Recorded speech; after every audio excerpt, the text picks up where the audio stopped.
Hello, everyone. Today we're going to talk about the concept of an universal city. What does that mean? It's a city that is composed of different elements, and each of the elements within the grid of the city fulfills a specific function. So, what we have is that um, we can think of a city as a circle or a square, okay? And if we want this city to be universal, you want the city to have many different elements. And these elements is what we call the citizens of the city, the citizens of a nation. So you can think about the entire hierarchy of the humanity, how each person fulfilling a function. And the purpose of the city is to allow these elements to work harmoniously among themselves so that the economy may prosper, and also the culture of the city shaped by all this diversity, as we can see. So, if we think of a city as a square, each corner of a square with a tower, each tower representing a portion of the world, because we have the world, which is a mini universe with several different kinds of people, seven different personalities. So the world is like a mini universe. Now, if we want to create a city that is a mini universe, a universal city that encompasses everything that there is, then each corner of the city would represent a part of the world. And right in the middle, in the center, we had this huge structure where a form of a king rules um, and gives orders, and maybe this king doesn't rule by himself, but there is all the branches of government, checks and balances, and they organize themselves to rule this nation or empire. Okay, and we can think of pyramids, we can think of towers, we can think of the the many structures that encompasses the architecture and infrastructure of the city as a whole, and how the nation works and functions and prospers with all its many elements, whose main goal is to fulfill a purpose. As we can see, all the great empires of the world, such as the Roman Empire, the Babylonian Empire, the Persian Empire, they had this idea of universality.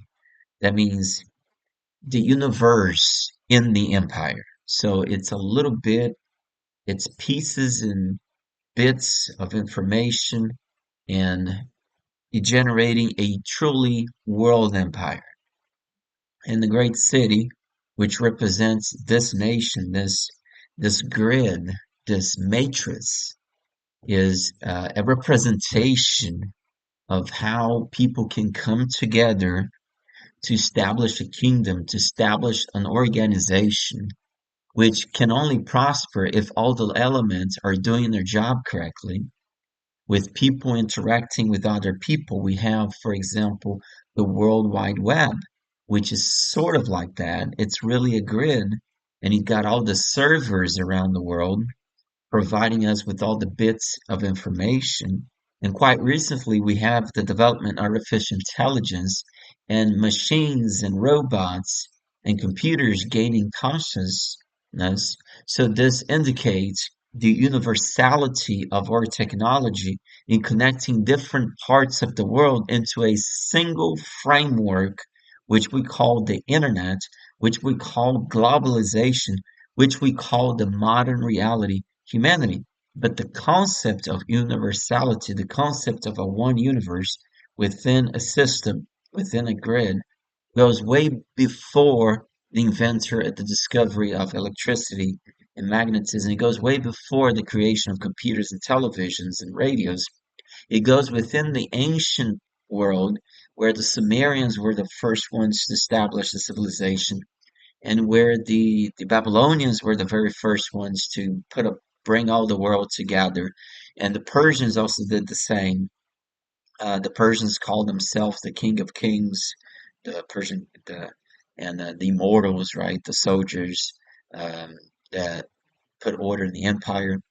We also have universality in the Greek Hellenic civilization when the Greek thought and philosophy was spread throughout the the ancient lands of the world, like the Middle East and so forth.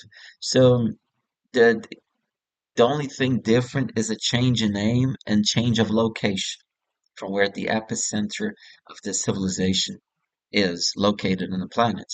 Because it only changes the name and maybe the people a little bit, but the concept of civilization, an unified world, a unified concept, the concept of the grid, the concept of interconnectedness, the concept of elements.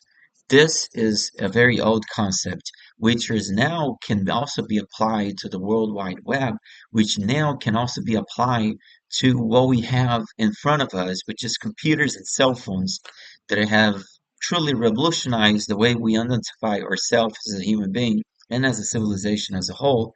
And the modern world is actually no different in essence from the ancient world, the only difference being now that we have all the modern technology that is reshaping our understanding of reality. Thanks for watching.